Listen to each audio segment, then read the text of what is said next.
Hello guys, jom kita masak sayur air bayam yang sangat sedap, segar dan mudah je nak buat. Bila makan sup ni rasa fresh sangat. Bahan-bahan yang diperlukan pun tak banyak. Sangat sedap. Bahan utama yang diperlukan adalah bayam. Nak guna bayam hijau pun boleh, nak guna bayam merah pun boleh. Mula-mula kita akan perisikan bahagian sayur dan juga batang. Bahagian sayur ni saya dah siap asingkan dengan batang. Kemudian saya akan rendamkan dengan air biar kotoran-kotoran dia keluar. Kemudian kita akan bilas dan tapiskan macam ni. Ok, next kita akan potong batang-batang lembut sayur bayam ni. Batang keras korang buang, ambil bahagian lembut je. Rendamkan dengan air seketika. Sambil-sambil tu kita sediakan bahan-bahan yang diperlukan. Kita perlukan bawang merah kecil. Kemudian kita perlukan bawang putih, ikan bilis dan juga lada hitam.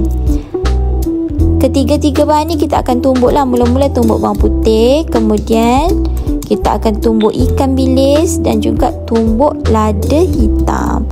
Tiga ni je guys bahan utama. Bawang merah kecil tu adalah bahan tambahannya sebab kita nak dirasa manis-manis bawang tu guys. Bila dah lumat, bahan perencah kita dah siap.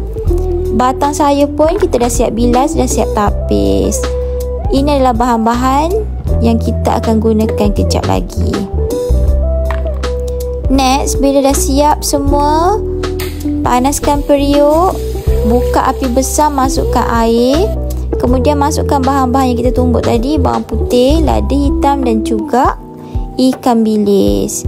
Kemudian masukkan sedikit air lesung, masukkan juga bawang merah yang dah dipotong halus. Kacau-kacau, buka api besar ya, biarkan air mendidih. Biarkan air mendidih dan bahan-bahan perencah ni masak. Kemudian kita akan masukkan sedikit garam, masukkan sedikit perasa. Saya pakai Ajinomoto, tak nak pakai pun tak apa. Kemudian saya masukkan sedikit Ajisho black pepper. Kemudian rasa dah sedap ke belum, dah masin ke belum. Kalau semua dah sedap, kita akan masukkan batang sayur bayam. Batang sayur bayam ni biarkan 2 ke 3 minit je untuk bagi batang sayur ni lembut.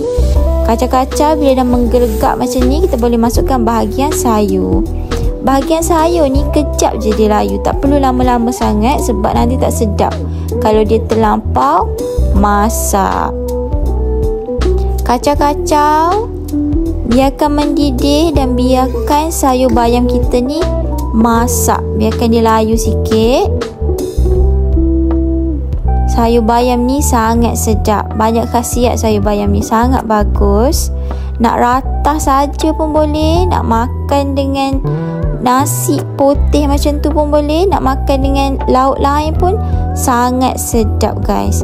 Resipi ni sesuai untuk orang dewasa boleh, nak bagi budak-budak makan pun boleh.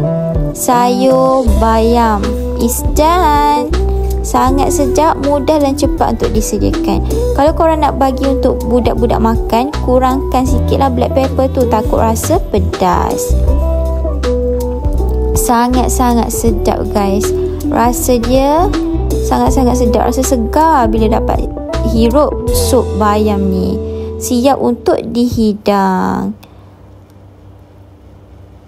Dah tak sabar dah nak makan sup air bayam ataupun kita panggil sayur air bayam. Sangat sedap, cepat dan mudah untuk disediakan. Korang patut try buat dekat rumah, okay? Thanks for watching guys. Selamat menjamu selera.